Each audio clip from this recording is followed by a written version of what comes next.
Pessoal, vamos acalmando aí, a gente vai começar o mini curso. Para quem não me conhece, eu sou a Maria Gabriela, fui a professora do último mini curso sobre análise de dados. Eu já estou aqui para apresentar o Celso, que vai dar o nosso curso de Python para bebês, como a gente carinhosamente chamou. E eu sou escada muito rápido, eu tô nerfada. Mas é isso, gente. Tem um bom curso, já já eu volto com a lista de presença. Pessoal, tudo bem? Eu gostaria de saber se tem expectativa nesse aula de introdução ao Python. Alguém já sabe o que é Python? Alguém já viu? Vocês já chegaram a mexer um pouco, básico? Não? Tudo bem. Eu preparei justamente pensando numa biblioteca que acho que vai ajudar vocês bastante, agora no primeiro ano. E acho que até o terceiro, quarto semestre talvez ajudem muito. E vai começar desde o básico, como ela que nunca viu. E até quem já conhece um pouco pode ter alguns tipos de interesse. Meu nome é Celso Nato, como ela falou, e vou começar a mostrar. Para quem nunca viu o que é Python, é ramificado em IDEs, que são basicamente onde você vai poder escrever seu código. Eu gostaria que todo mundo ligasse o computador, se são computadores ligados. Perfeito. Olha só, vocês veem aqui embaixo no Windows, vocês podem pesquisar e botar Jupyter Notebook. Eu já preparei e mandei um e-mail para todo mundo com um PDF, um notebook, caso vocês prefiram usar o notebook ou o PDF para acompanhar, ou o notebook aqui para que vocês possam ver o que dá para fazer com essa ferramenta. Pessoal, eu vou fazer o seguinte, eu vou fazer a aula dividida em dois pontos. Na primeira parte eu vou apresentar um pouco sobre programação em geral, para vocês verem como que é, e em seguida vai ter um quiz. E, bom, eu trouxe uma grade para vocês. Os 3 primeiros pontuados no quiz vão poder escolher chocolate. Eles vão ter essa escolha. No final, todo mundo vai ganhar chocolate, não se preocupem. Só que quem não tiver entre os 3 no quiz vai ser aleatório. Vocês vão pegar e vão ser no aleatório. E também no último vão ter exercícios que eu gostaria que vocês fizessem. E os que conseguirem fazer também vão poder escolher o chocolate. À vontade. Tudo bem?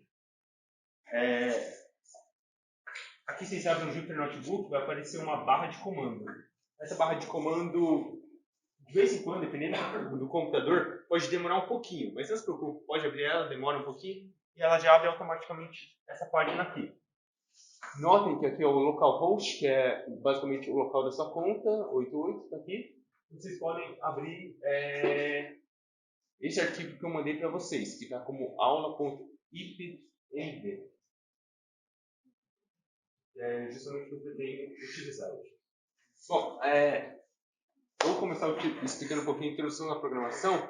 E como sou monitor da CG também, e com o tempo eu percebi que nas pesquisas muita gente perguntava, percebi na MAC 101, 121, não lembro, que por que um físico deveria aprender a programar.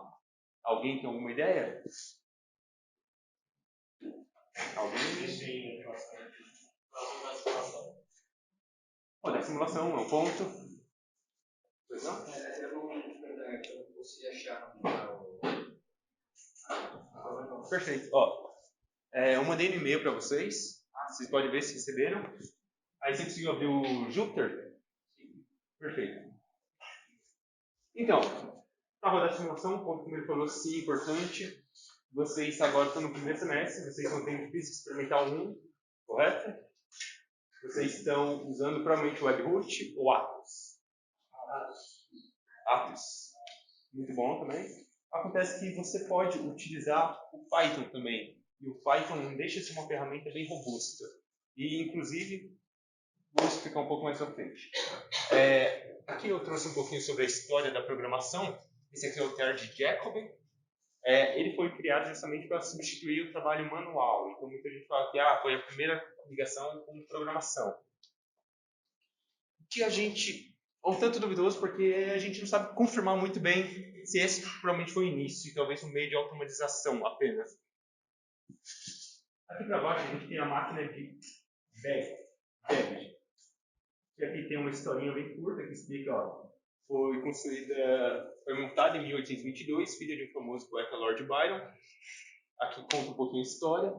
E que, na verdade, o que ela queria fazer com essa máquina é que resolver uma máquina analítica para resolver problemas. E essa que é a base da programação.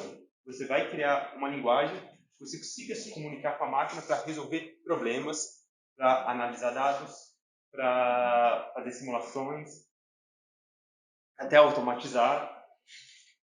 E é isso. Aqui eu já compartilhei com vocês podem ler devagar com calma depois, no tempo de vocês. Aqui tem uma explicação da importância. Aí a pergunta é, qual linguagem vocês acham que é muito mais importante? Alguém tem um palpite de linguagem de programação?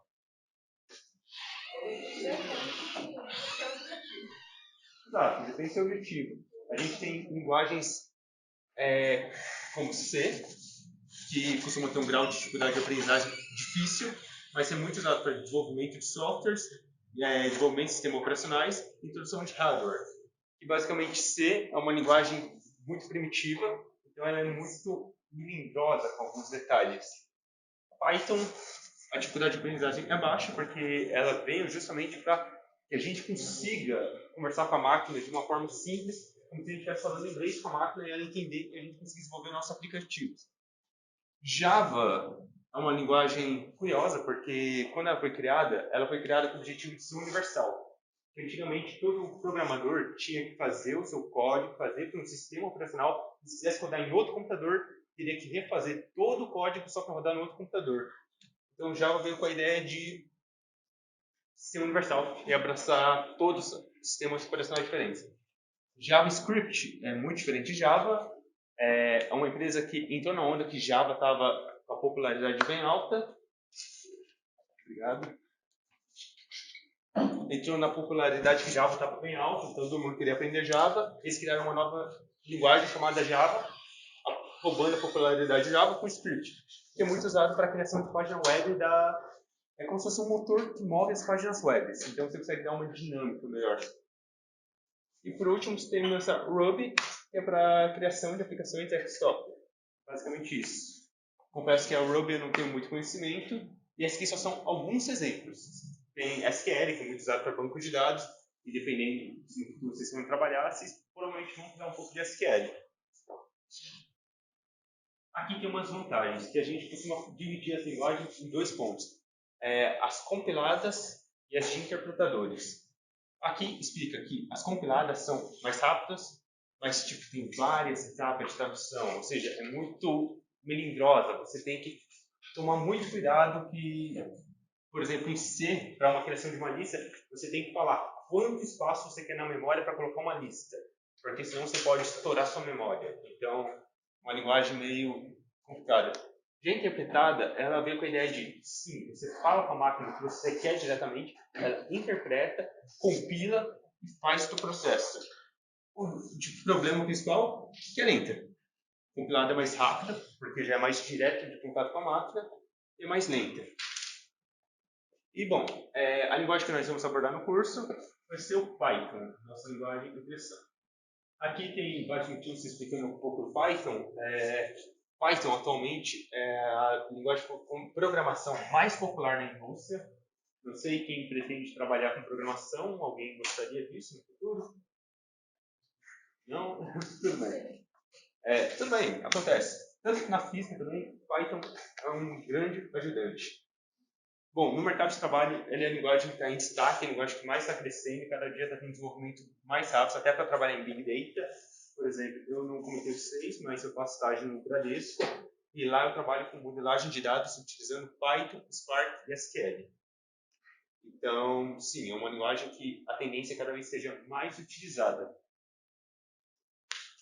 Aqui tem um exemplo do programa Hello World, que é meio que padrão para todo mundo. E aqui tem três códigos, na verdade. Temos em C, que você tem que incluir Studio, que é basicamente um software para rodar ele, um motorzinho de roda. Você tem que criar uma função, você tem que colocar suas entradas na função, você tem que criar um argumento, vai em si falar que você quer ter print. Java, que era para ser universal, você tem que criar um objeto, você tem que direcionar o objeto, qual o tipo de objeto, você tem que falar o que você quer de output no formato que você quer. Qual é a sua busca? E Python é literalmente print hello world, em parênteses. Então dá para ver aqui a facilidade em relação a mexer com Python.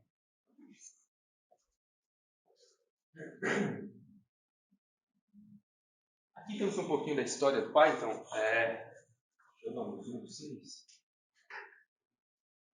Ó, Python foi criado por Guido van Rossum, criador do Python, e teve a primeira experiência em meados dos anos 80, durante estudos de matemática e ciência da computação na Universidade de Amsterdã. Ele, na época, utilizava a linguagem ABC e funções sintaxe difícil de aprender. Acontece que ele também mexeu bastante com C. C é uma linguagem difícil e ele tinha muita dificuldade. Então, foi isso um dos principais motores para começar a mexer com Python. Aqui fala da explicação de C++, que apesar de poderosa e complexa, é difícil, é complicada e, dependendo do caso, não é tão eficiente. Aqui, ao longo dos anos, Python se tornou a linguagem mais popular do mundo, como eu disse, no mercado de trabalho, tanto na ciência, muito utilizado. Não sei se alguém aqui tem interesse em inteligência artificial, que é uma coisa que está bem alta. Alguém tem? Alguém já ouviu falar de ChatGPT? Sim. Alguém já usou o ChatGPT? Já. Então, meio que, atualmente, nós temos duas linguagens fundamentais para desenvolver inteligências artificiais. Até na física existem alguns projetos que estão utilizando inteligência artificial. No caso, as duas linguagens mais usadas é a linguagem R, que não vou abordar sobre ela, e Python. Porque Python é gratuito e é fácil de acessar.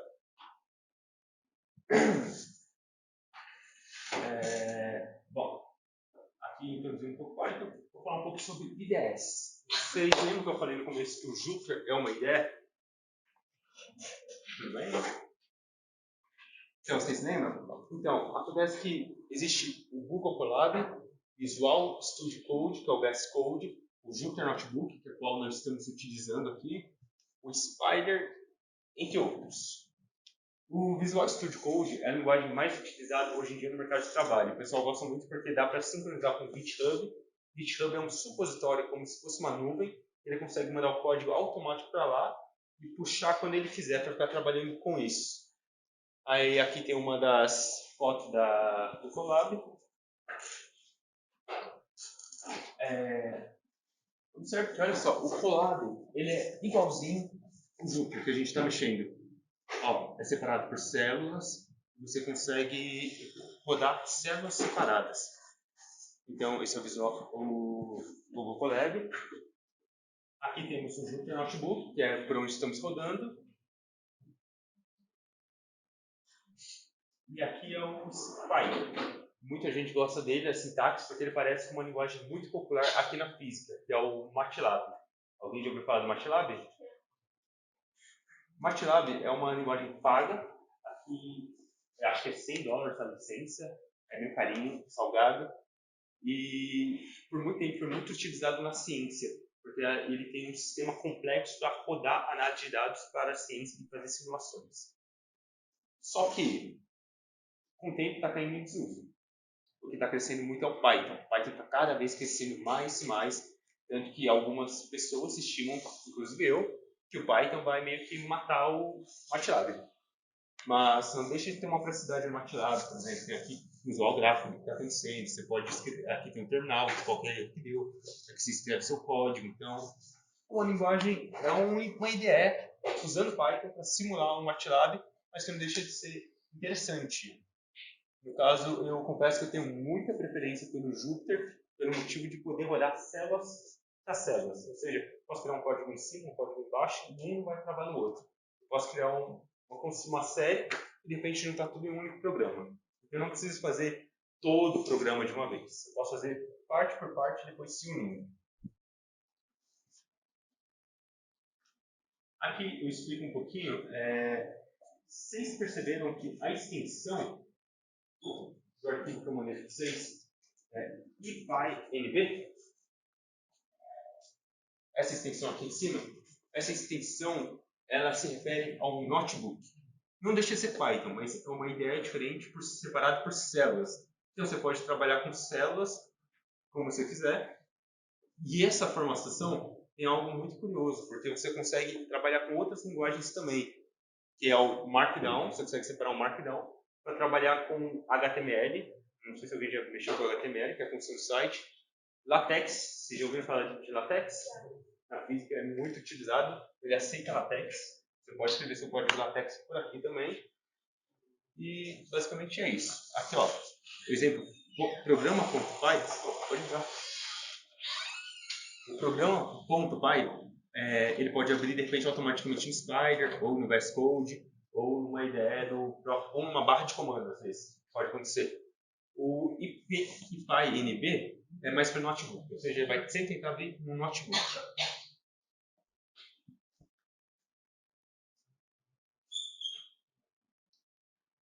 Aqui, ó, nós temos o VS Code. Ai, caramba, acho que vocês não vão conseguir ver. Certo, vocês conseguem ver que aqui tem um diagraminha, aqui um triângulo com uma joaninha. Esse aqui, ó, ele é para acessar o supositório online que eu tinha comentado. Esse aqui é para acessar o GitHub. Na escrita da debug, você consegue acessar seu GitHub ou Git. Que você pode enviar seu código para a nuvem, baixar ele e ficar reciclando, utilizando ele. Não é obrigatório. É uma prática que muita gente usa. Eu confesso que eu atualmente não uso. Aproveitando que estamos falando um pouco do VS Code. O VS Code, você pode baixar nele e abrir várias extensões diferentes. Se não necessariamente você trabalha com Java. No VS Code você pode abrir o Jupyter Notebook, que é a extensão IPyNB. Você pode abrir Python normal. Você pode abrir Ruby, C++, C. Qualquer linguagem que você possa imaginar, o VS Code tem. Então você pode sempre mexer nela à vontade. Então, é uma ideia bem poderosa para todo mundo da programação. E bom, cara, nem sei o que falar disso, porque eu conheci 2 pessoas que só programam na barra de comando. Gente, isso é horrível, pelo amor de Deus. A pessoa abre a barra de comando, escreve Python, como ele fez aqui, escreveu Python, pronto, aqui virou um Python. Aí você pode escrever seu código aqui. Como fica um gráfico nisso? Não sei, nunca testei e não tenho muita vontade. Mas, se vocês quiserem, tá livre. A vontade é aqui.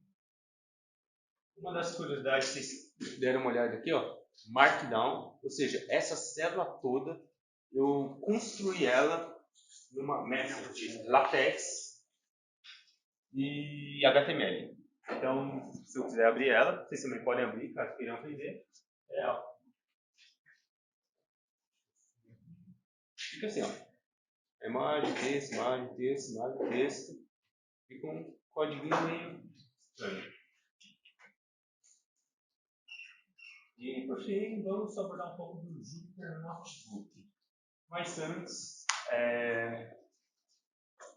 eu gostaria, vocês conseguiram abrir o. Conseguiu abrir? Você não está no. Você não conseguiu. Eu aqui não abre quando ele funciona. Ele fala para selecionar um programa para seguir e ele não abre de fazer isso. Certo. Então, pessoal, olha só, vou mostrar para vocês novamente como abrir o programa, porque daqui para frente vai ser meio assim. Ó, vocês vão vir aqui, ó, vocês vão abrir Jupyter Notebook.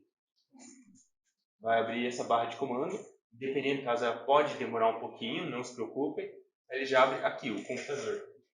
Aí tem onde você fez download, aí tá aqui a aula, pronto, você consegue abrir a aula. E pronto, está aqui a aula com os detalhes.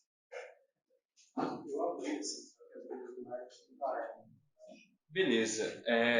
Todo mundo conseguiu dar uma olhadinha básica no PDF no começo? Beleza. Então, vamos fazer o primeiro desafio. Eu vou preparar um quiz que ele aborda sobre essas partes que é a parte histórica do Python, fala um pouco sobre a CDS. Se vocês quiserem dar uma olhadinha, olha só, vou dar 10 minutinhos, vocês dão uma olhadinha no arquivo do PDF, dá uma lida, com calma, e daqui a 10 minutinhos vamos fazer o quiz. Lembrando que os 3 primeiros colocados no quiz vão poder escolher. Todo mundo vai ser com chocolate. Esses 3 primeiros colocados vão poder escolher e vão poder pegar mais um na saída, ou seja, vão ser com 2. Então, dá uma lida no PDF, à vontade. Agora, antes de começar o quiz, eu gostaria de falar um pouco mais sobre a linguagem compilada e interpretada. Surgiram algumas dúvidas. Vocês sabem o que é uma linguagem binária? É uma linguagem composta por... Deixa eu ver se eu... Acho que não tem. Mas tá. Uma linguagem binária é uma linguagem escrita por 0 e 1. Só tem dois algarismos, 0 e 1. O que acontece? A máquina, na verdade, ela não entende que é 0 e 1. O que passa dentro dela é um momento quando 1 passa a corrente, 0 não passa a corrente. Então, é uma forma de descrever o circuito para que gere uma linguagem que ela traga resultados. Então, muito próximo da linguagem binária, a linguagem de máquina. Aí me perguntaram, o compilador, o que é? Existem várias linguagens de programação, e dentro delas, cada uma tem sua categoria. E é muito fácil, não é muito fácil na verdade, mas é muito tradicional dividir elas em linguagens compiladas e interpretada. Python é uma linguagem interpretada. O que acontece? O que você escreve no programa, ele vai passar por um interpretador que vai compilar e, enfim, enviar para a linguagem de máquina para poder rodar no seu computador. Já a linguagem compilada, você vai ter que escrever com mais detalhes, porque não tem um interpretador para facilitar para você, mas ela já vai estar próxima da linguagem de máquina. Por isso que ela executa bem mais rápido, enquanto essa tem uma execução mais lenta. Aqui você consegue fazer estruturas mais complexas, porque meio que você não tem muitas ferramentas prontas, então você tem que preparar, enquanto aqui você já tem uma estrutura de dados demasiado simples. Você já pode utilizar ferramentas prontas. Então, essas são as principais vantagens. Um rapaz comentou, não lembro quem, do físico fazer simulações. Físicos, quando vão fazer simulações, eles têm uma preferência por usar linguagens compiladas, porque são muito mais rápidas. Então, para fazer simulações, às vezes você vai mexer com teradata de muitos dados. Então, é muito fácil você quebrar seu computador com excesso de dados. Então, eles optam por usar computadores, porque isso vai ser mais rápido. E se usasse uma linguagem interpretada, talvez iriam demorar 20 dias para rodar a simulação dele, enquanto aqui eles demoram, sei lá, 2 dias, dependendo do tamanho. Então, essa é uma das vantagens. Alguém tem uma dúvida em relação? Não, são mais ou menos categorias de linguagem. Você tem suas linguagens, essa aqui é uma das categorias, essa aqui é outra categoria. Existe uma linguagem chamada Julia, que está prometendo ser revolucionária, está prometendo fazer o trabalho de interpretador, de ser robusto, mas com a velocidade de um compilador. Como eles vão fazer isso? Acho que nem eles sabem, na verdade.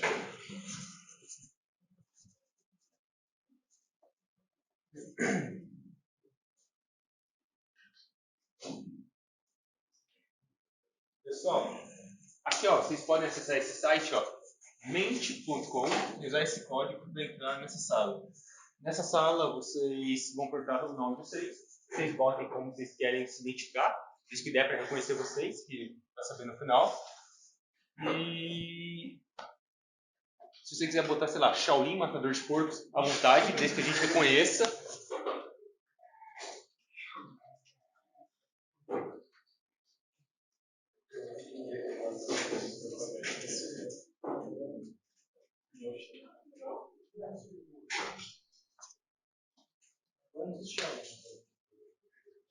Então, se tiver vários Shaolins, a gente vai ter um problema.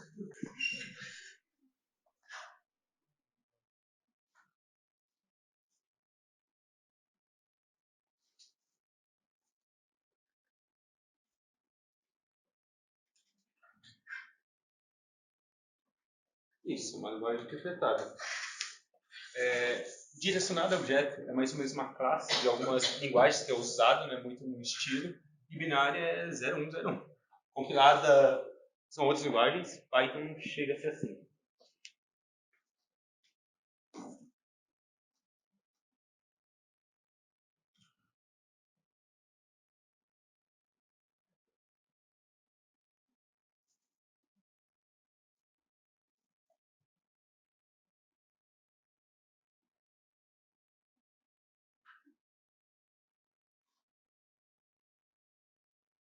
Isso, Google Colégio. Confesso que eu fui um pouco maldoso aqui, botar tipo Google Lab, é meio parecido. Jupyter Notebook, não, né? Google Notebook são outros ramos.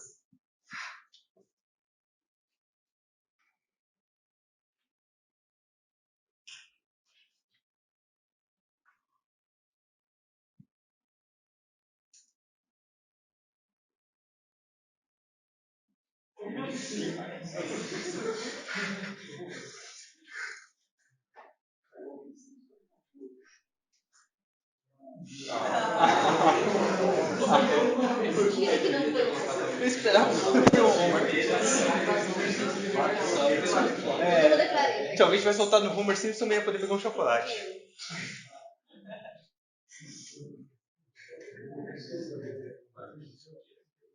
Bora, pessoal.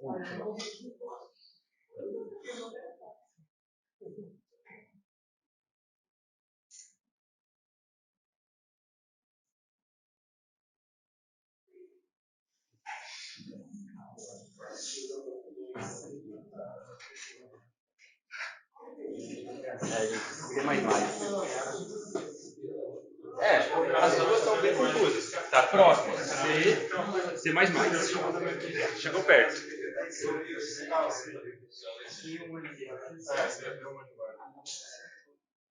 Olha. É o seu Wings Long. Vamos lá. Para quem que é Pingo? Pode escolher.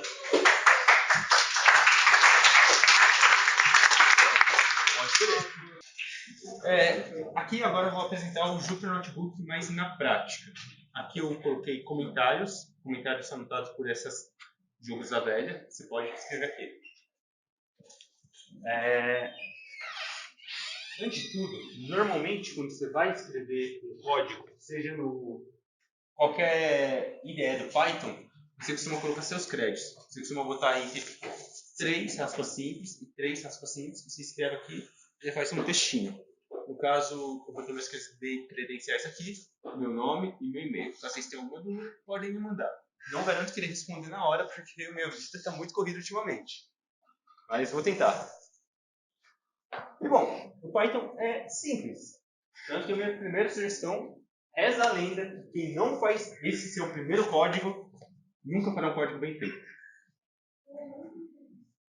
Então, gente, reza a lenda, então não vou amaldiçoar vocês. Então, a minha sugestão, bote um print, hello world, e vejam o que sai. Para dar o enter, vocês podem vir aqui, ó, do ROM, aqui nesse triângulo, selecionando a tela. Vou só apertar Shift, Enter. E pronto, deu print.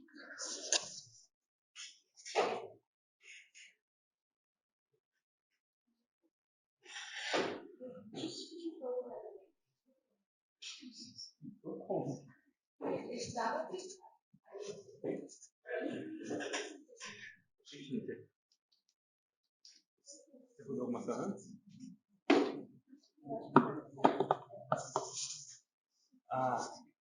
Vai ter que terminar isso aqui. Pronto. Aí você vai rodar. Gente, uma coisa. Quando você roda uma célula, você não vai conseguir rodar nenhuma outra enquanto essa tela não terminou. Tá fazendo. Vou dar um exemplo aqui. Por exemplo, aqui está. Aqui o que temos? Temos uma variável.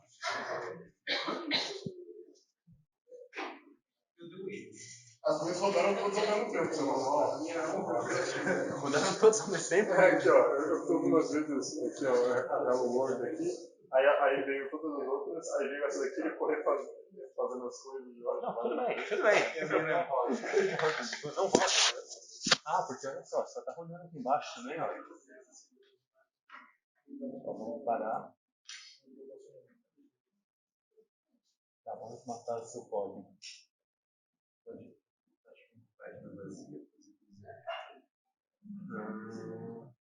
Pode,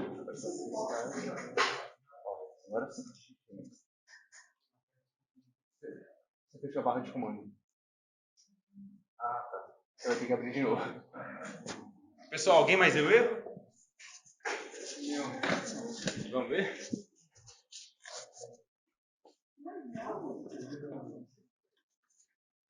Vamos ver.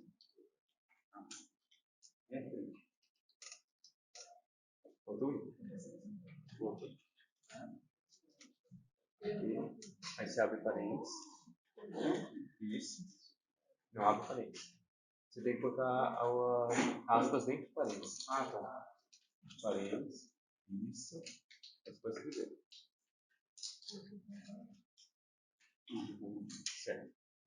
É Shift Enter. Você vai ter que voltar lá pro lado de novo. Você desceu para a sala de baixo. Aí. Show. Alguém mais? Eu erro? Todo mundo? Tudo certo? Beleza. O exemplo que eu tinha dado se uma célula está rodando, não tem como rodar a outra. Caramba! Aqui ele está pedindo igual que eu. Tá. Essa célula, eu percebo que ela está rodando porque tem um asterisco aqui. Deixa eu tirar o mouse porque não foi difícil. Aí, tem um asterisco, ou seja, essa célula está em execução. Se eu quero executar uma célula simples, como print hello world, de novo, eu vou clicar e ela vai ficar rodando sempre. Nunca vai terminar. A menos que eu termine a ação dessa célula de baixo. Aí, sei lá. Pronto, botei um oi aqui, que era a entrada que ele queria, terminou essa célula, rodou essa célula. Ela vai sempre rodar na ordem que você está querendo rodar. Você está querendo fazer. Você dá Shift Enter aqui, você pode subir, dar Shift Enter, vai fazer primeiro esse, depois esse, na ordem que você quiser. Isso é uma das praticidades do notebook. Eu vou explicar um pouquinho melhor desse Print Hello World, porque ele é o começo de muitas coisas. Vocês lembram que eu falei que algumas linguagens são tão difíceis não, são meio anti-intuitivas, você não pode determinar uma variável assim, e falar a variável é igual a tal coisa. Algumas linguagens você vai ter que pegar o nome da variável, vai ter que usar uma função, tipo em C++, malloc, separar na memória quanto de espaço você quer para colocar seu valor dentro. Isso é uma coisa que não faz assim muito prático. No Python a gente não tem esse problema. No Python eu dou o nome do que eu quero, eu posso dar qualquer nome para essa variável, e essa função aqui eu estou falando input, ou seja, estou falando para quem dá Shift Enter vai ter que colocar alguma coisa dentro dessa célula para ter algum valor. Senão, não vai dar certo. Então, a ideia é, vou dar Shift Enter aqui, ela está perguntando. Ela fez essa pergunta que estava aqui dentro, que é what's your name? E tipo, aqui, qual é seu nome? E você pode escrever aqui que o valor que eu escrever aqui vai armazenar dentro dessa variável e...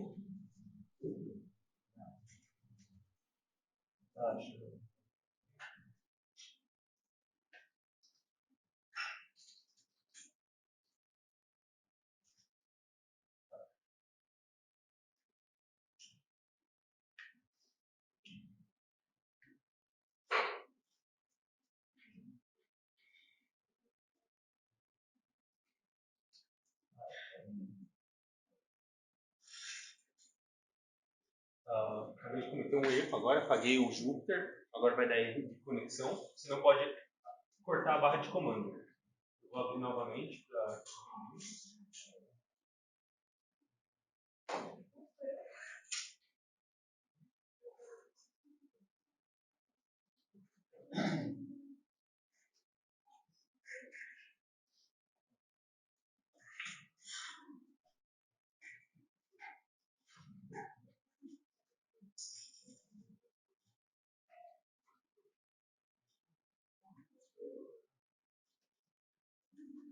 Certo. Aí aqui, da Shift Internacional, agora está perguntando novamente, qual é o seu nome? Note, eu estou colocando print, coloquei entre aspas. Aspas é um string. String são textos que a gente armazena aqui dentro. Ou seja, ele vai printar esse texto, vírgula, o nome da variável que eu acabei de determinar aqui. Então tá, name igual. Input, what's your name? E ele está perguntando qual é meu nome. Suponhamos que eu sou fã de Mario Bros e vou colocar Mario Bros. Aí pronto. Ele vai printar o texto Hello World em Hello, vírgula, o nome que eu armazenei aqui. Vocês podem rodar aí, testar à vontade. É assim.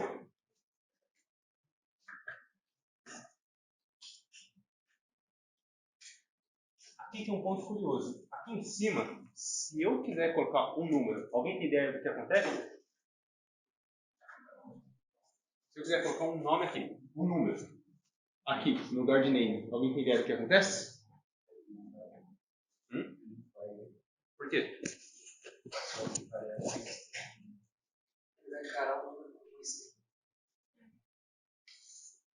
Não, por um único motivo. Eu não determinei o que é isso. Eu só falei input, entre isso. Então ele vai meio que puxar o que tiver. Então se eu quiser colocar um número,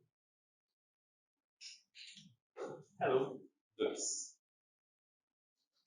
Mas por uma questão realmente, como você falou, vai encarar como string, é o que a gente quer. Porque eu estou perguntando qual é o seu nome e de repente a pessoa responder com um número. Não faz sentido. Então é mais uma questão de costume. A gente costuma definir o que é.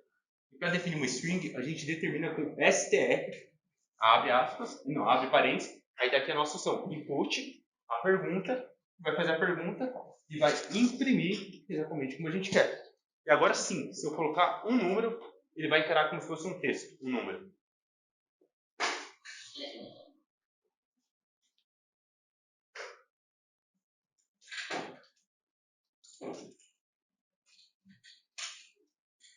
Prontinho, continua sendo a mesma função de cima, só que agora eu consigo separar o que é texto melhor do que é uma entrada sem definição. Aqui embaixo a gente tem algumas determinações. Para definir uma string, eu vou escrever str, abre parênteses, e o valor que tiver aqui dentro dessa parênteses vai ser a nossa string, que é nosso texto. Que a gente pode, aqui ele fala, a gente pode tanto guardar número inteiro, decimal, bis, duplo, dicionário, só que a gente pode converter depois. Isso depende do tratamento que você vai fazer, sei lá, se você quer tratar dados. Int é para trazer sempre o número inteiro. Só que, note, int nunca é arredondamento. Int vai sempre vai fazer o número virar um número inteiro, só que sempre para baixo, nunca para cima. Float vai trazer a string, ou na verdade ele transforma strings, flor numérica, em números, só que com os números decimais, que é as flutuações. Lista, ele converte um grupo para armazenar numa lista. Isso eu vou abordar mais para frente. Lista e tuplas eu vou mostrar mais para frente. Eu fiz questão de colocar aqui porque quando você está começando a programar, você não vai lembrar de tudo isso. Então eu queria deixar um PDF para vocês, para caso vocês queiram programar, vocês possam ler e falar: ah, legal, int faz isso faz isso faz isso. Para facilitar para vocês. Vou mostrar aqui o que acontece com o int. Primeiro, note, aqui a gente vai printar dois valores, que é esse simpático cara, 3,1415.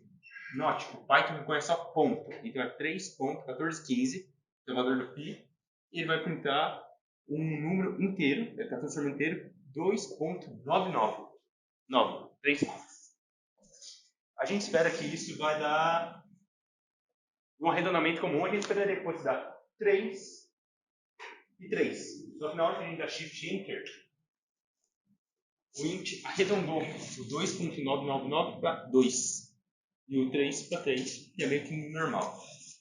Para corrigir isso, caso a gente não queira arredondar, caso a gente não queira esse número inteiro, a gente queira um round, ou seja, a gente queira arredondar sempre, a gente pode usar round no lugar dessa função. Round, a gente coloca entre parênteses e bota para aproximar de um número inteiro. Ou seja, vou rodar essa função aqui, ó.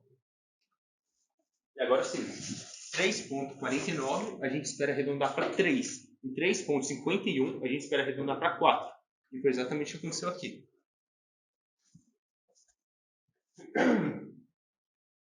Aqui embaixo nós temos um exemplo de float, que a gente está determinando um valor numérico, 3.1415. Na hora que a gente roda, vai dar 3.1415. Ele não arredonda. Na verdade, ele cria umas flutuações quando você está na 23ª casa decimal. Mas é por memória. 2 pontos.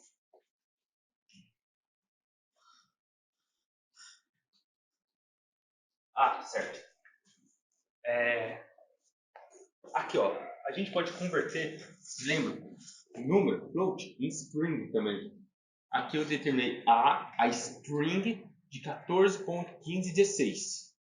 E aqui embaixo eu fiz o seguinte, eu pedi para imprimir type, armazenei dentro do type A, e eu quero saber o que é o A. É um string? Qualquer uma não. Certo. Então, tipo, eu quero printar o A, e tipo, o que é o A? Se é uma string, um float, eu quero saber exatamente o que é o A. Então, eu posso botar o type, abre parênteses, e o valor. E aqui embaixo eu botei o float do mesmo carinha da string para ele printar. Eu pedi para ele printar o tipo. O que acontece? O A, na primeira pintada, ele vai imprimir a classe, que é uma classe de string, porque eu converti da string aqui no str. Só que eu peguei essa mesma string e joguei um float. Eu só converti ela para um número decimal. E pedi para printar o que classe ela era, o que ela era. Ela é. Imprimiu um float. Enfim, imprimiu o valor 14.1516, de forma numérica, que foi a última conversão que eu fiz. A Task Python é uma ferramenta muito poderosa para fazer cálculos e é muito bem vista na comunidade científica. A gente usa muito.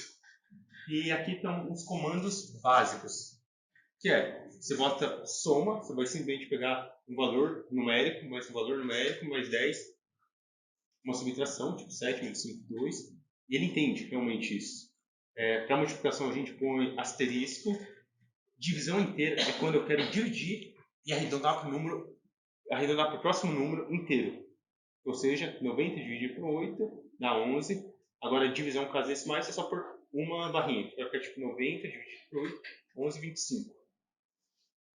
Aqui tem uma propriedade muito curiosa, que é o resto da divisão. Depende do caso que você for fazer, você pode utilizar. Vocês lembram quando você divide, sei lá, você pega uma divisão 9 por 2. Você vai ter que 2 vezes 8 mais 1 dá 9. Esse mais 1, que é o resto da divisão que sobra, é o que ele vai entrar aqui. E aqui tem um exemplo. 90 dividido por 8 vai dar 2, que é o resto da divisão.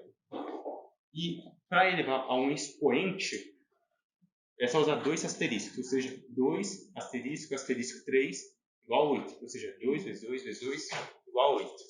São nossas ferramentas. Aqui, ó, eu fiz justamente, ó, vamos fazer o teste dessas funções. Eu criei um novo número, falei que A é igual a 391 e B é igual a 137. E o que eu fiz? Eu botei uma string aqui, que é o textinho que ele ia printar aqui, dessa mesma forma como está aqui. E eu botei a vírgula, A, esse carinha, mais B, esse carinha. Então ele somou A mais B aqui. A menos B também está aqui. A vezes B dá esse número aqui, 5.300. Nossa, que torto. A dividido por B deu 2, que vai pegar um número inteiro. Pois não?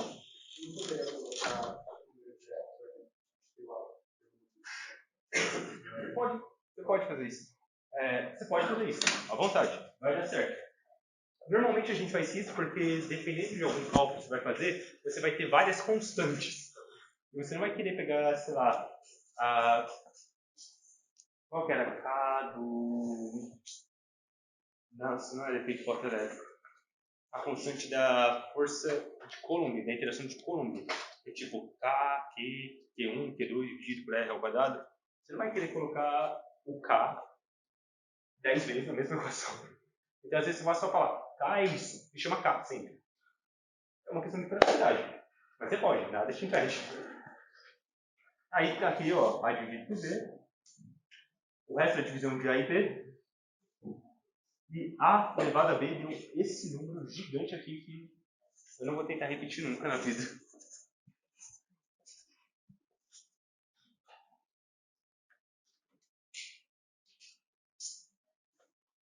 Tem uma coisa que a gente costuma fazer muito, é comparar. Ou seja, eu quero comparar duas coisas, seja para criar um laço, um loop, alguma coisa. Não, pode falar. Tipo, por exemplo, se eu quisesse somar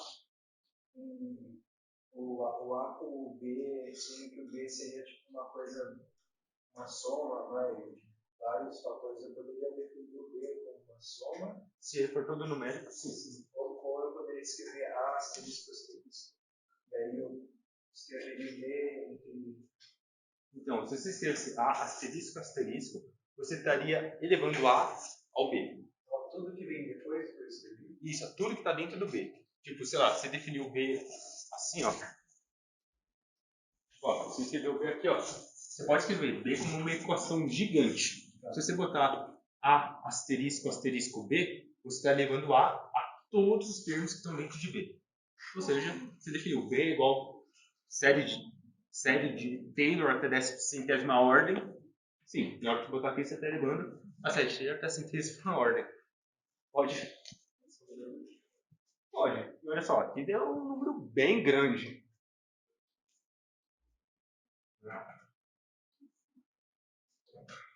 Aqui os operadores de comparação, né? Tipo, se eu quero comparar dois caras, se eles são iguais, eu boto dois iguais. Se são diferentes, eu vou botar uma barra de exclamação igual, maior, menor, maior igual, menor igual. Meio que igual a matemática, só que a gente não tem aquele símbolo de mais e igual ao mesmo tempo no computador. Então a gente tem que fazer essa adaptação. Aqui embaixo tem um ponto que, olha, eu não defini A, não defini B. Alguém sabe por que eles estão aqui tendo o mesmo valor que eu defini aqui em cima?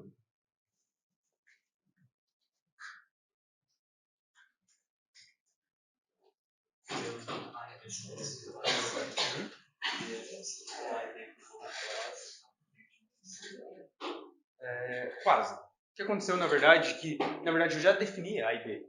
Eu defini aqui em cima em outra célula.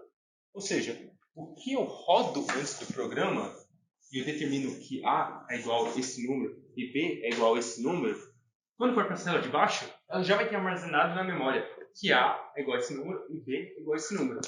Isso é uma prática que a gente usa bastante com tabelas, quando a gente importa tabelas grandes, que podem demorar até uns 5 minutos para carregar dentro do computador. E toda vez que eu quiser chamar essa tabela, eu não vou importar ela de novo, porque 5 minutos é muito tempo. Então eu vou só armazenar ela numa célula em cima, e embaixo eu vou ficar chamando as funções que eu quero dela. E com isso eu consigo ganhar muito tempo e fazer uma análise de dados boas. Então, isso é uma vantagem do Jupyter Notebook. Eu sou muito fã dele. Então, olha só, aqui embaixo eu pedi só para printar A e B. Ali em cima eu já defini. Então o valor está armazenado. A é 391, B 137. E aí a gente pode testar os operadores. Por exemplo, A mais B. Não, A é igual a B. Mentira. O Python já grita isso na hora. Mentira. Mas A é diferente de B. Verdade. A é maior que B. Falso. A é maior que B. Eu falei antes o contrário, né? Desculpa, gente. A é menor que B. Falso. A é maior que B. Verdadeiro. A é maior ou igual a B. Falso. A é maior ou igual a B. Verdade. Lembra que a condição ou não é e. Então, sim, A é maior que B ou igual. Porque atende uma das condições, ser maior. Então, implica verdadeiro. Muitas vezes isso aqui, ó, deixei aqui os comentários, caso vocês queiram rodar. Também fiz questão de mudar o Jupyter, porque vocês podem ficar rodando, testando à vontade. E muitas vezes, essa condição é usada para criar laços. Por exemplo, vamos usar aqui o while para testar. Vou definir x igual a 0, y igual a 5. Enquanto x for menor ou igual que y, 2 pontos. Aí aqui eu vou dar um espaço para mostrar que esse cara está dentro do while. Então, enquanto x for menor ou igual a y, o que eu vou fazer aqui? Ó? Esse x mais igual a 1 é a mesma coisa que escrever x igual a x mais 1. Ou seja, eu estou pegando o valor de x e estou somando mais 1 cada vez que ele passa por esse laço, até atender essa condição. E no final ele vai printar x, que é o valor que a gente está definindo aqui. Printei, foi 6. O que acontece? Oi? Porque o que acontece aqui? Ó? X é 0. Ele entra aqui. X é menor que y? Sim. Então vai somar mais 1 de x. Ele volta aqui. X é 1. X é menor ou igual a y? Sim também. Ele vai ter a somar 2, somar 3, somar 4, somar 5, somar... Na hora que deu 5, ele vai bater o olho. X é menor ou igual que y? Sim, é igual. Então vai entrar mais uma vez. Vai somar 6 e vai chegar. X é igual a 6. É maior ou igual a y? Não. Então ele vai para a função de fora e vai deixar o laço. Enfim, ele vai printar o valor numérico 6.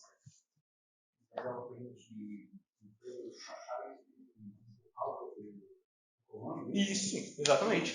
Olha só. Se eu quiser, Eu quero contar o x subindo. Prontinho. 1, 2, 3, 4, 5, 6. Isso pode acontecer. Às vezes isso nos ajuda muito. Acho que no semestre vocês vão ter introdução à computação. Se for em Python, isso aqui é um contador muito bom. Porque às vezes você vai ter que entrar no laço, repetir a mesma função n vezes. Você pode determinar aqui, ó, x menor ou igual a n. Você vai fazer isso de novo, n vezes. Você vai ter um contador de cada vez que o passo é feito.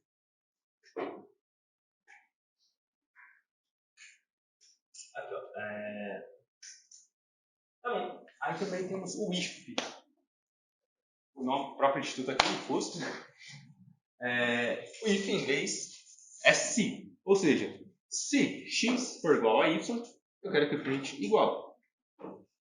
Caso, aí eu vou botar elif. Elif é para escrever outra função que atenda um outro if. Só que eu não vou precisar escrever if. Então eu vou escrever if, elif, até todas as condições que eu tenho interesse.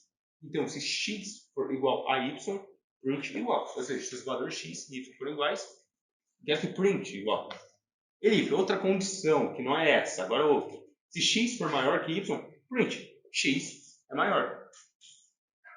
E aqui else, se nenhuma das condições for atendida, print y é maior. Então aí a gente pode ficar brincando e testando dois números.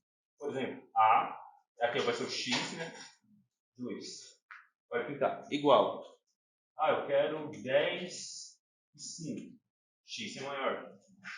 Quero 5 e 10. Y é maior. Aqui eu posso estar testando as condições do programa que eu quero.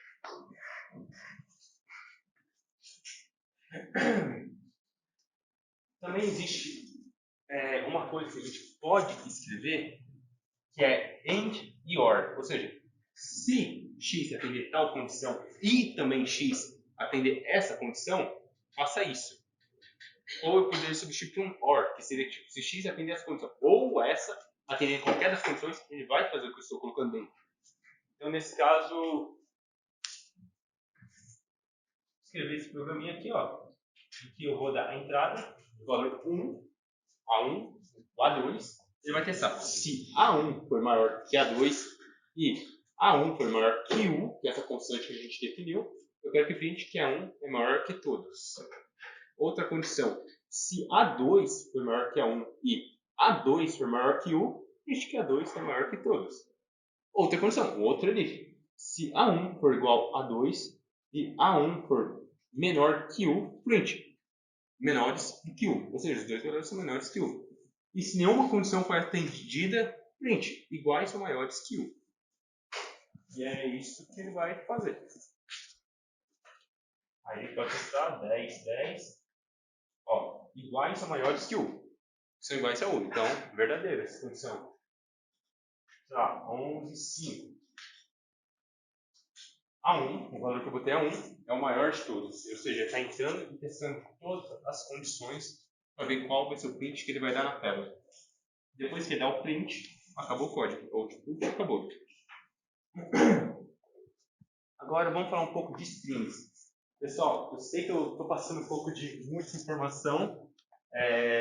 A ideia é realmente tentar trazer o máximo que posso e deixar no PDF para, caso vocês queiram rever, esteja aqui. E eu vou apresentar uma biblioteca que eu acredito que ele vai ajudar vocês muito na vida acadêmica. Principalmente para quem tem um pouco de dificuldade com derivada, integral, é uma ótima ferramenta. Aqui, ó, eu estou criando uma variável GA, string é texto, e outra chamada B. E eu quero ver o que acontece com os operadores nesse string. Então eu vou pintar A mais B. Ou seja, estou pegando dois textos e estou somando. Alguém tem ideia do que acontece?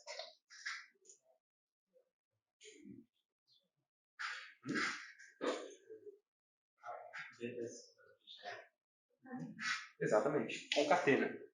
E é o que acontece aqui, ó. Eu rodo, primeiro é A mais B, gatos. E realmente, deu gatos. Mas se eu quero multiplicar, alguém tem uma ideia do que iria acontecer? Estou multiplicando um texto. Vai repetir. Exato. Repete. Escreve assim, ó. H, repetindo 4 vezes. H.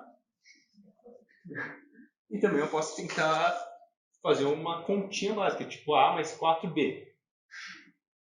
Vai somar o primeiro gatos e vai repetir o tos 4 vezes, conforme a expressão. Olha, para string, muitas vezes quando a gente vai trabalhar com aquela relação if e elif, a gente tem algumas ferramentas que podem nos ajudar muito, que é o upper. Alguém entendeu o que o upper faz? Letras maiúsculas. Lower, letras minúsculas.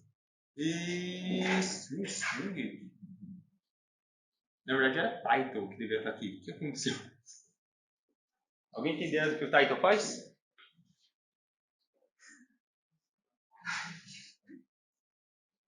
Vem com o título. A primeira letra fica maiúscula de cada frase que a gente faz. Sabia que era isso. Prontinho. Por exemplo, eu defini gatos brancos. Só gatos brancos. Upper, tudo maiúsculo. Lower, tudo minúsculo. Title, gatos, G maiúsculo, brancos, com B maiúsculo. Então, isso pode ajudar muito quando eu estou fazendo um texto. Eu quero comparar uma frase com a outra, ver, ou sei lá, quantas vezes compro determinada palavra dentro, transformo tudo numa letra maiúscula e comparo uma única vez, em vez de ter que tomar cuidado se a pessoa escreveu de alguma forma errada, que você vai ter que adivinhar. E com isso, a gente acaba entrando em listas. Alguém sabe o que é uma lista?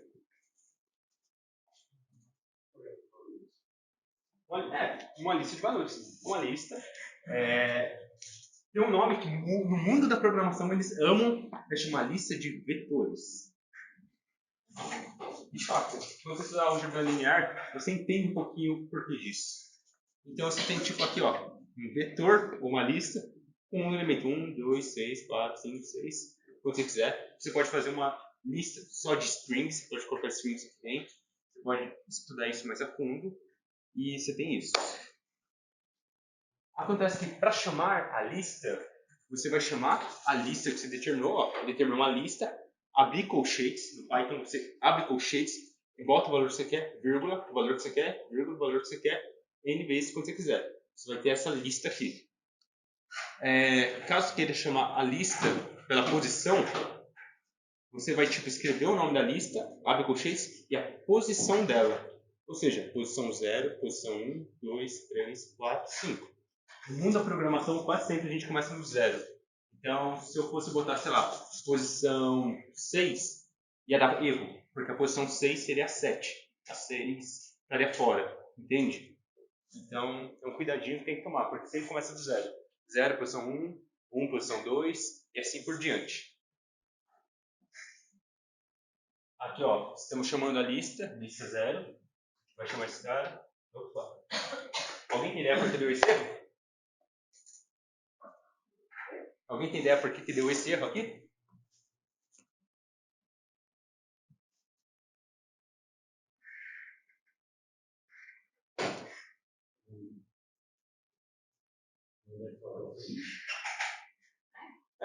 Exatamente.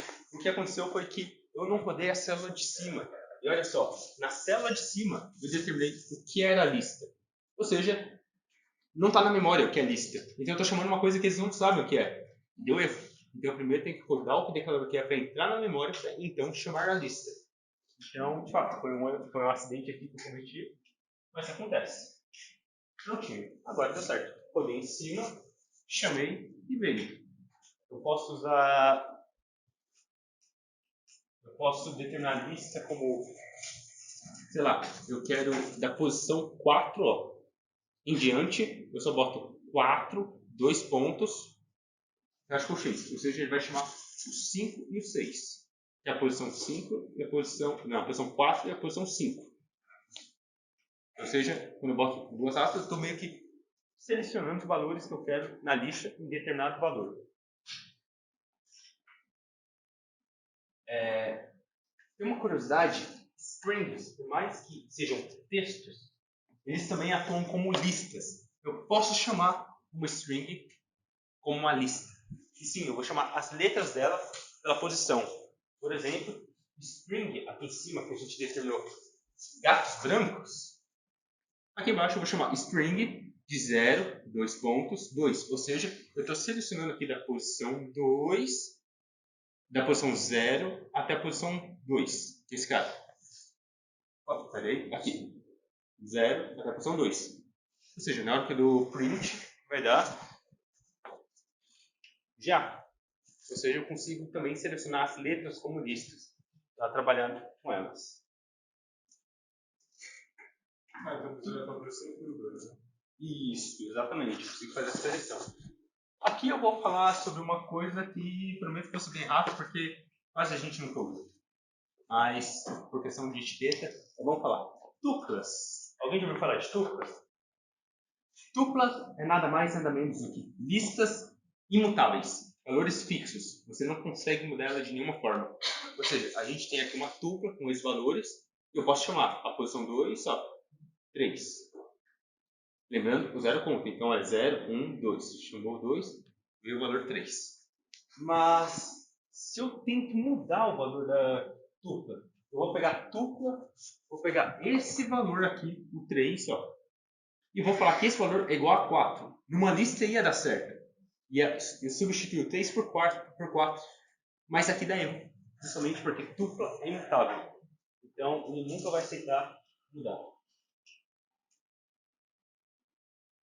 Aqui embaixo eu dou exemplo na lista. Eu estou chamando a lista da posição 2. Eu estou falando aqui o 2, eu quero que seja igual a 4.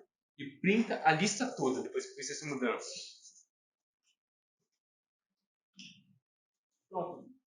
Aí tá aqui, 1, 2, 4, 4, 5, 6. Eu troquei o valor que estava aqui de 3 para 4. Lista é mais flexível, a gente consegue trabalhar com listas.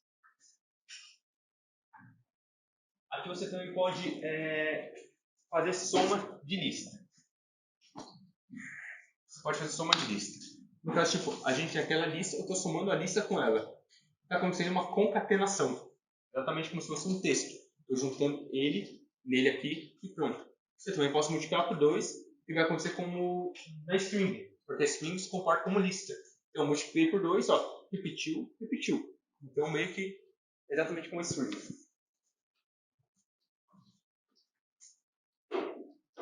Aqui tem algumas funções que a gente pode usar para trabalhar com listas. Por exemplo, eu quero saber o menor valor que tem na lista. Tudo bem, esse exemplo é meio tosco, mas se você tem 1 milhão de dados, como você vai descobrir o menor valor? Você usa uma função que já existe. Aí, não. Beleza. Aqui, print o mínimo da lista. Valor 1. Máximo da lista, 6. Som. É somar todos os elementos da lista. Ou seja, vai somar 1, 2, 4, 4, 5, 6. Vai chegar nesse valor. Aí também tem como a gente inverter a lista de posição. Que é por um ponto. Lista append. Eu estou acrescentando o número 10 e o 16 na lista que a gente já tinha. 1, 2, 4, 4, 5, 6. Adicione 10 na última posição e 16 na última posição. Então está aqui. Posso fazer o reverse, que é reverter a lista. Ou seja, o 16 estava aqui, vem para o começo, 10 para cá. Você meio que girou a lista. Nós temos o pop. Pop é curioso porque ele vai sempre tirar o último termo da lista. Ele vai como se fosse remover o último termo, joga fora. E temos o remove. Remove é uma lupa que você vai entrar, vai ser tipo, eu quero que você pegue o número 4 dessa lista aqui e elimine. Não quero mais. Apague ele da essência. E ele remove. Aqui, temos um outro append. Eu estou acrescentando um número 137. E também temos uma função que é muito utilizada, que é o len-lista. Len-lista é length, que seria a largura da lista. Ele vai contar quantos elementos tem dentro da lista. 1, 2, 3, 4, 5, 6, 7. 7. Pintou aqui. Então a gente usa isso muito em laços. O que é esse, logo acima desse, entre o link de dicionário era frente, aspas, Qual?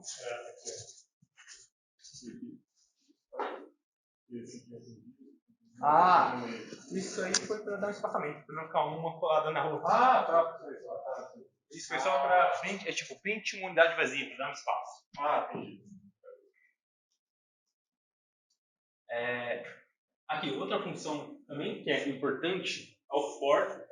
E normalmente eu faço que eu uso ele com outra função, que é o range. O range é para criar um alcance. Então, o que eu estou fazendo aqui? Eu estou pegando for k, ou seja, estou criando uma nova variável k, ela não existia, acabei de criar, no alcance de 0, a posição inicial de k, ou seja, estou falando que k vale 0 no começo, e cada vez que ele repete o laço, eu vou somar 1 até que ele atinja o valor 5.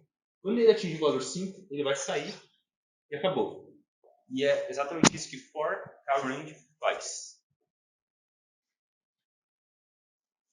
Dá pra gente fazer isso para criar, de repente, um fatorial. Dá para criar um fatorial com 3 linhas de código só usando isso. Isso, dependendo do tamanho do fatorial, pode ajudar. E bom, gente, a partir disso aqui, basicamente, vocês conseguem fazer qualquer programa. Quase qualquer programa. Mas a vantagem do Python não é necessariamente as unidades fáceis, e sim muitas bibliotecas que a gente pode usar para trabalhar nelas. Por exemplo, Match, Pandas, NumPy, SumPy e Matplotlib. No caso, eu vou trazer algumas. Aqui tem um exemplo. Caso você esteja estudando por fora e você queira instalar uma biblioteca que você não costuma variar, dependendo de onde você está. Normalmente é pip install a ferramenta que você quer. Essa aqui é o PyTorch, é uma ferramenta de redes neurais para inteligência artificial. E tem um ponto de exclamação pip install PyTorch também. Então, depende da área onde você está, como você vai instalar, pode assinar entre esses dois. Mas normalmente sempre está assim.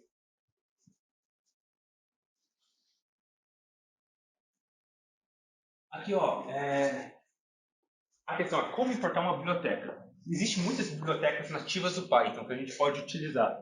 E aqui eu estou usando, por exemplo, eu estou pegando matplot.pyplot, ou seja, estou pegando a biblioteca matplotlib. Ou seja, do software matplotlib, eu estou selecionando o módulo pyplot como PLT. Ou seja, eu estou dando um apelido. Eu estou falando que esse módulo pyplot, eu vou chamar ele como PLT no meu código.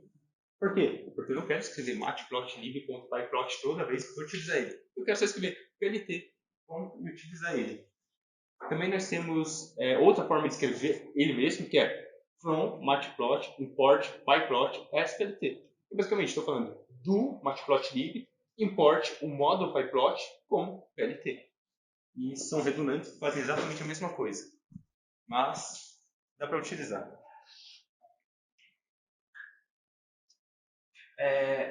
Aqui tem uma biblioteca que NumPy, ela é muito utilizada para fazer cálculos, porque ela é rápida. Só que ela é um pouquinho mais avançada o conteúdo, eu diria. Então eu não vou abordar muito dela, vou trazer outros conceitos. E aqui meio que eu estou fazendo o quê? Eu estou pegando NP, ó, o apelido que eu dei, NP eu estou chamando NumPy. Ou seja, NumPy, ponto, a função dele, linspace, de 0 a 10 de 100. Aqui ele vai criar meio que uma lista, é chamado array, e uma definição no mundo da programação é que listas são vetores unidimensionais, matrizes vetores bidimensionais e arrays vetores n-dimensionais, quantas dimensões você quiser. Então, é um pouco robusto trabalhar com eles, que pode entrar no conceito de tensores, que é avançado. Então, meio que eu falei, eu quero criar um único vetor de 0 a 10, peguei o valor de 0 a 10 e dividi em 100 fatias. Ou seja, eu vou ter uma lista com todos os vetores de x, que é o domínio desse cara. E para plotar, e eu aqui intro, eu também chamei NumPy, falei .sn, que é o seno da função que eu estou chamando de NumPy, abri parênteses e coloquei 2 vezes x, que é a vez toda essa lista, que é todo o nosso domínio. Para plotar, é só escrever lt, como a gente determinou, .plot xy. Está pronto o nosso gráfico. É assim que se faz gráfico no Python. Você pode fazer de N formas diferentes, dá para escrever de pontos, dá para escrever como vocês quiserem. Dá para fazer até gráficos dinâmicos. Vou mostrar aqui o x para vocês como fica. Então, o x é aqui de 1 a 10, 100 vezes esses números divididos aqui dentro. Então, assim que eu criei um domínio só para questão gráfica. Aqui eu dou uma explicadinha que o NumPy é muito semelhante com o Math. Vocês vão mexer muito com o Math, provavelmente. Mas sempre que vocês puderem, optem por NumPy. É mais rápido. Facilita um pouco a vida. E aqui eu vou falar um pouco da biblioteca que eu tinha dito que ia facilitar muito a vida de vocês. A minha facilitou bastante, que é a biblioteca SymPy. Aqui eu estou importando SymPy como SP, que é bem mais fácil. É só escrever SP, ponto, o que eu quero dela. Nem preciso escrever SymPy sem por extenso para utilizar. Aqui eu vou criar algumas variáveis que eu quero. Vou falar que A, phi, t, w vai ser igual a sp.cybons. Dentro de uma lista eu vou colocar uma string de A, de phi, de t, e eu quero que o w seja ômega. E assim que eu vou escrever. Eu também vou falar que x, uma nova variável que a gente está criando, vai ser igual à função de x. E por fim, uma vantagem que o Jupyter tem é que você não precisa sempre dar print. Você só coloca no final, ele vai dar uma coisa chamada display, que é mostrar de uma forma mais robusta. Se eu desse um print, ia ficar feio. Eu mostro para vocês daqui a pouco. Aí, olha só, eu escrevi A, essa variável, vezes seno do SymPy, ômega t, mais phi. E pronto, ele imprimiu em formato LaTeX. E isso pode ajudar em muitas listas. No caso, se eu botasse o print, ia ficar assim.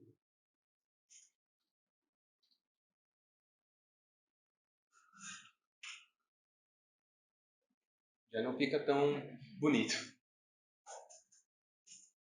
Então vamos deixar no display mesmo. Se vocês tiverem outra IDE como o Spider, vocês vão ter que escrever display para ficar dessa forma. Então vocês vão ter que escrever assim, display, e retorna da mesma forma. Descarga, vamos até assim. Aí, olha só, como eu escrevi x aqui em cima como função de x, eu quero falar que x, eu vou pegar spec, que é para dar o display só, eu vou comparar x de t, ou seja, estou pegando x, estou falando que é uma função de uma variável x de t, igual a vezes essa equação aqui de cima. E a gente consegue ter xt igual a seno de ômega t de φ, que é a solução do pêndulo.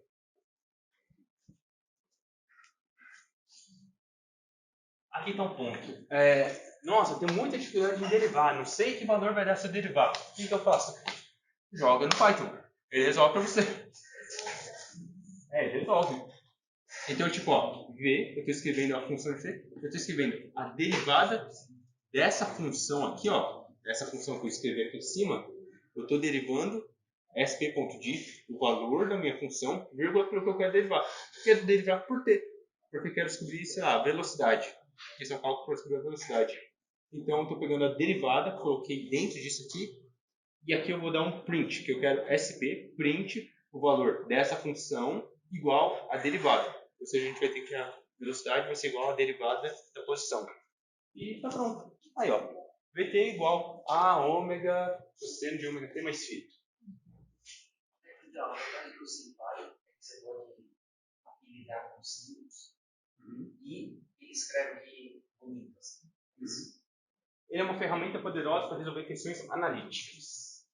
NumPy é uma ferramenta poderosa para resolver questões numéricas. Então o SymPy tem essa elegância porque ele resolve analiticamente. Então não precisa, ou seja, derivada, ele não precisa usar métodos numéricos, ele resolve analiticamente. Foi exatamente o que ele fez aqui, A seno de ômega t mais φ. Eu quero derivar, tá bom, vou tirar aqui o método AKD, vai sair para fora o ômega e o seno vai virar cosseno. Então vai ficar A ômega cosseno de ômega t mais φ. Dentro dele, você tem tudo isso guardado. Sim. Ele resolve equações diferenciais de n ordens até. De vez em quando não vai resolver, porque nem toda solução existe. Mas, sim, ele é elegante nessa parte. Também nem toda solução ele consegue resolver muitas, já testei. E EDO é uma coisa que vocês vão ver mais para frente no semestre. Então, sim, ele ajuda. Caso vocês queiram saber de EDO, então pesquisa no YouTube, que tem.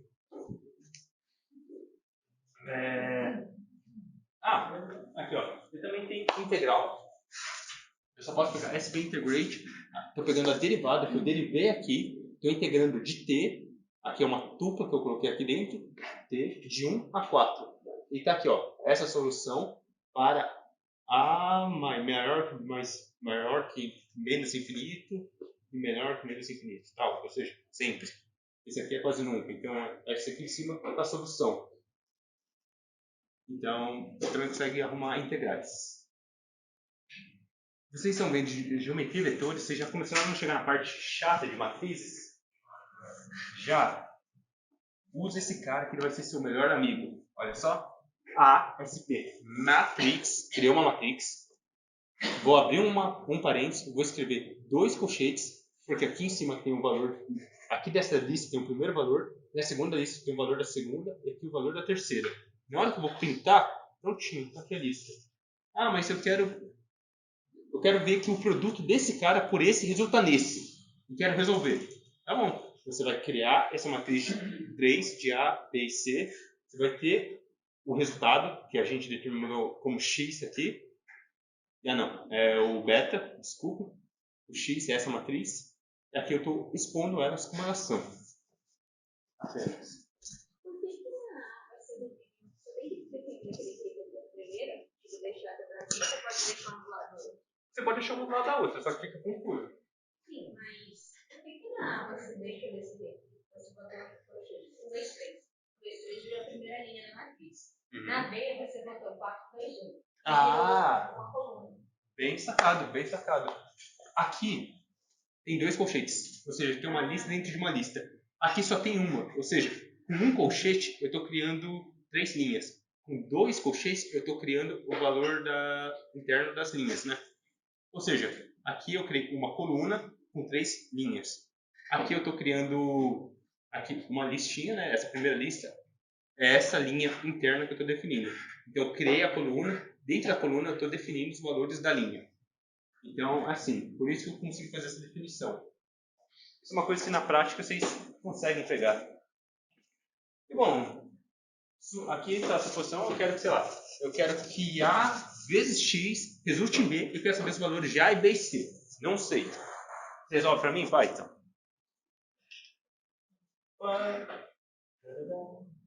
Isso de importar.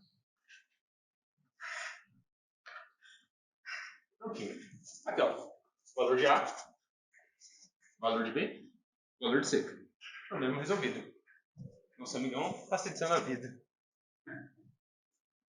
Ele também faz produtos de matriz. Aqui eu estou pegando o produto de A com B. É simplesmente a matriz que eu chamei de A, essa é a matriz que eu chamei de B. Pronto. Aqui o produto. Note que agora estou usando display para dar aquela moçagem que fica mais elegante. Aqui eu estou criando uma matriz C que é outra 3×3. E agora eu estou subtraindo A menos C. E aqui eu estou somando A com C. Essa é a matriz. Uma ferramenta que ajuda muito na parte. Aí tem uma coisa maravilhosa que é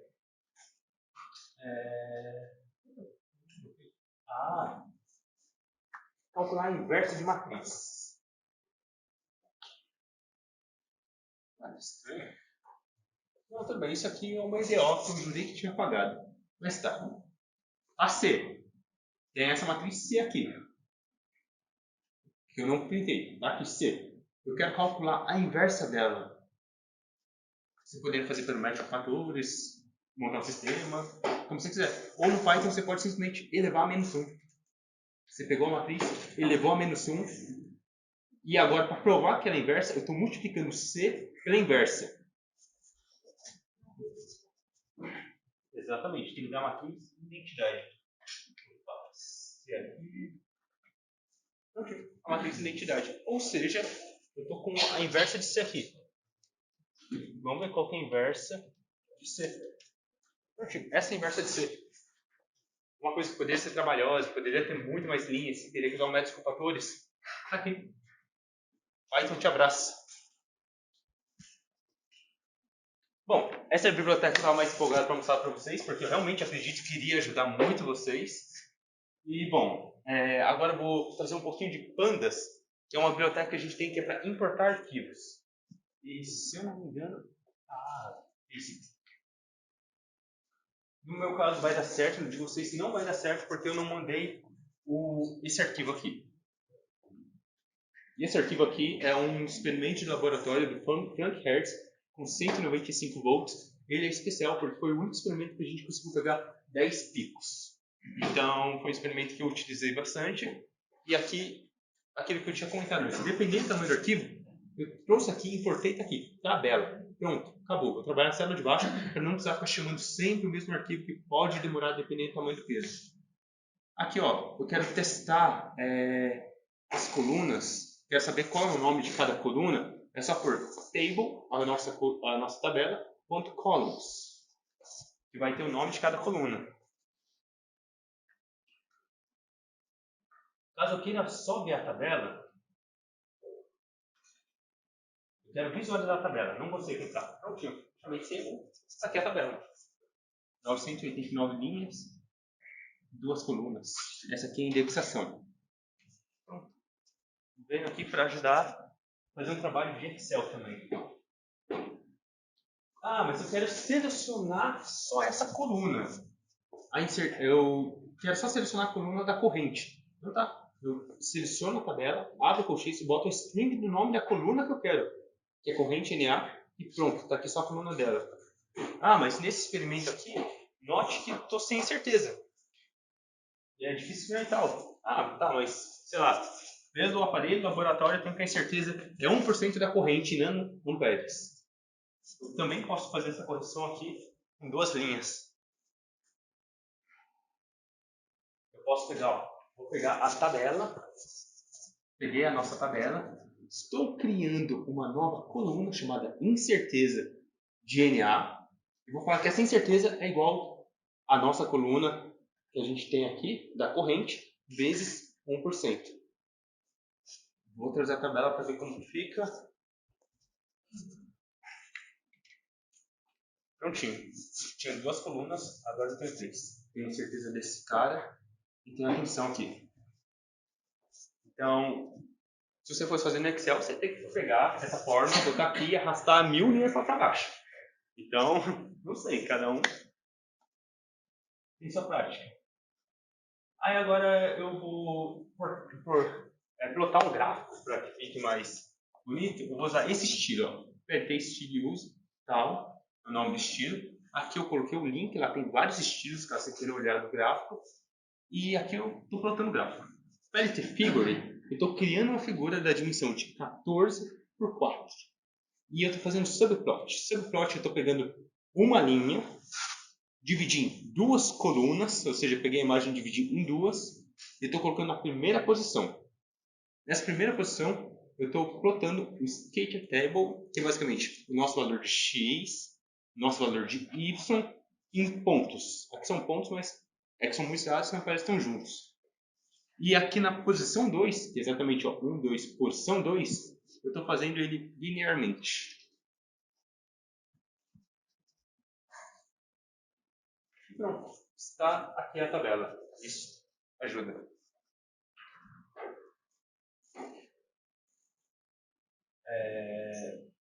Tudo bem, gente? Agora acelerar um pouco. Se você quiser trocar de cor, é fácil, é só definir color. Como eu tinha dito, vai ter um amigo, como se você estivesse falando com ele. Eu quero de tal cor. Tá bom, color purple. Aqui. Ele obedece.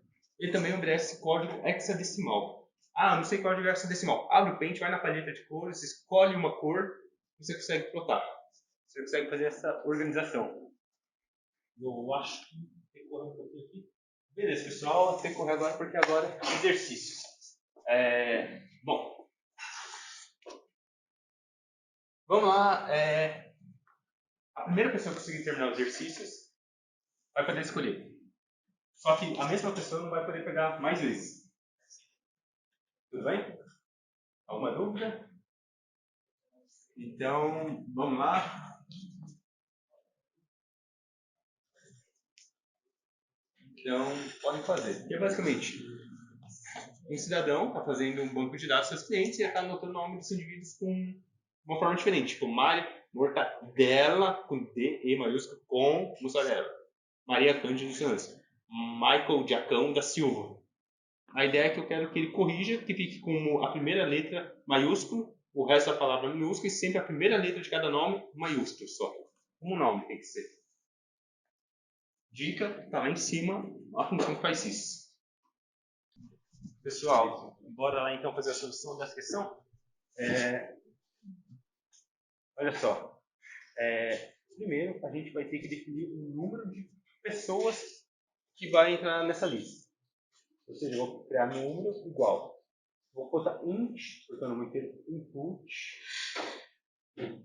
quantos nomes. Certo, na hora que eu der shift enter, vai perguntar o número de nomes, e a gente vai determinar aqui. Eu vou botar while número for maior que 0, dá 2 pontos, e aqui embaixo eu vou escrever o que eu quero que ele faça. Aqui eu vou botar o nome da pessoa, uma variável nome, e vou botar s input nome da pessoa. Então eu vou fazer o seguinte, eu vou pegar a função append, que não está aqui em cima, esqueci de comentar, olha só, aqui em cima vamos criar uma lista vazia. A criação de uma lista vazia. Então aqui a gente vai pegar lista append, que a gente vai adicionar o valor que a gente está colocando, nome com title, que é para corrigir a entrada da pessoa. Ou seja, vai ficar fazendo isso. Para não criar um laço infinito, eu vou precisar definir que o número tem que ficar subtraindo. Então, eu vou pegar número menos igual a 1.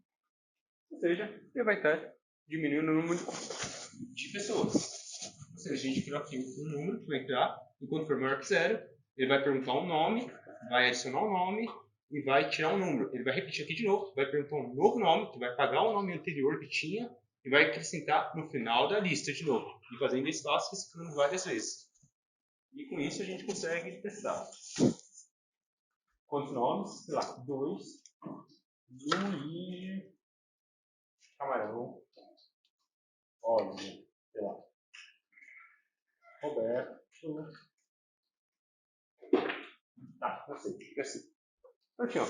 Ele vem aqui, ó, e printou corrigindo. Luigi, Camarão, Rosa, vírgula, Roberto, Lex, DX.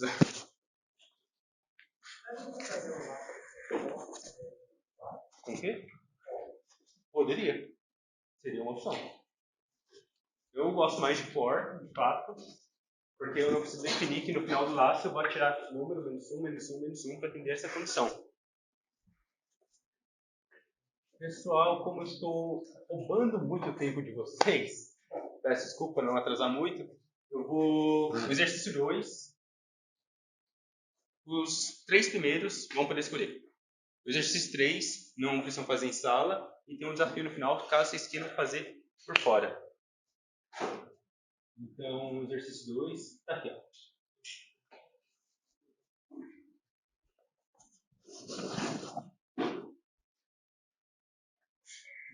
O que é aquele certo?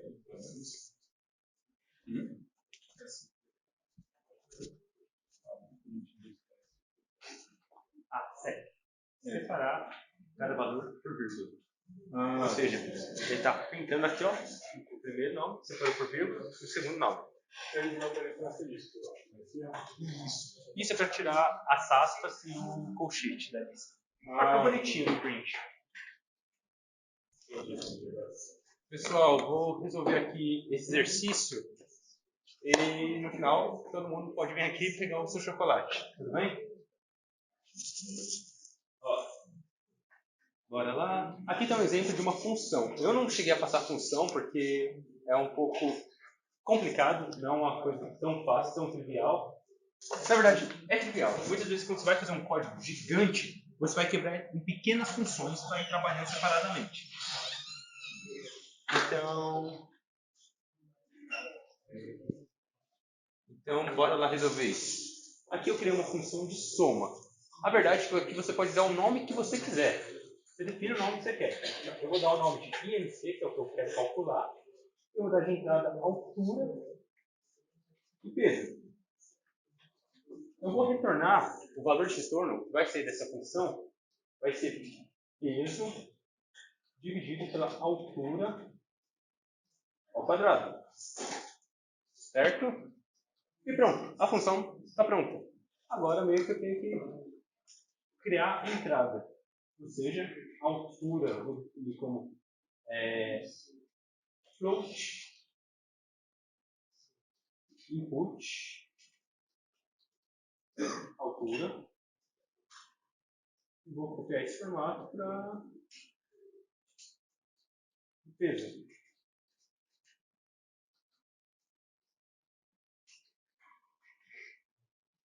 Assim que a pessoa der a entrada, eu vou chamar minha função. Então, na hora de chamar a função, eu vou vir aqui, IMC. Estou chamando a função que eu criei aqui do def, como IMC. E de entrada, eu vou dar altura e peso. Na hora que eu der Enter, altura 1.75 dividido por, sei lá, 60 kg. E está aqui o IMC. Certo? Bom, pessoal, exercício 3, se vocês quiserem fazer para casa, eu vou mandar a pasta toda completa, para não ter problema das imagens. Tem o exercício 3, se vocês quiserem fazer, à vontade. E aqui tem um desafio, como eu disse, desafio desafiador. O método de calcular o π pelo Monte Carlo. E você vai usar uma amostragem de valores aleatórios. Você vai estar dando como se você tem um quadrado de raio 2 e um círculo de raio 1. Você vai ter que a probabilidade de atingir o círculo tem que ser proporcional a π. Aqui está explicando. E aqui o que a gente espera que tenha um gráfico mais ou menos assim. Cada pontinho seria um tiro aleatório que eu dei. E o número total de tiros dividido pelo número de tiros dentro da circunferência tem que ser igual ao vezes a área do quadrado todo tem que ser igual a π, como está lá em cima. E é isso, pessoal. Se vocês quiserem fazer, se tiver qualquer dúvida, pode me mandar um e-mail. E por hoje é só isso mesmo. Quando forem sair, podem pegar o chocolate de vocês. Estou misturando. Vai ser aleatório.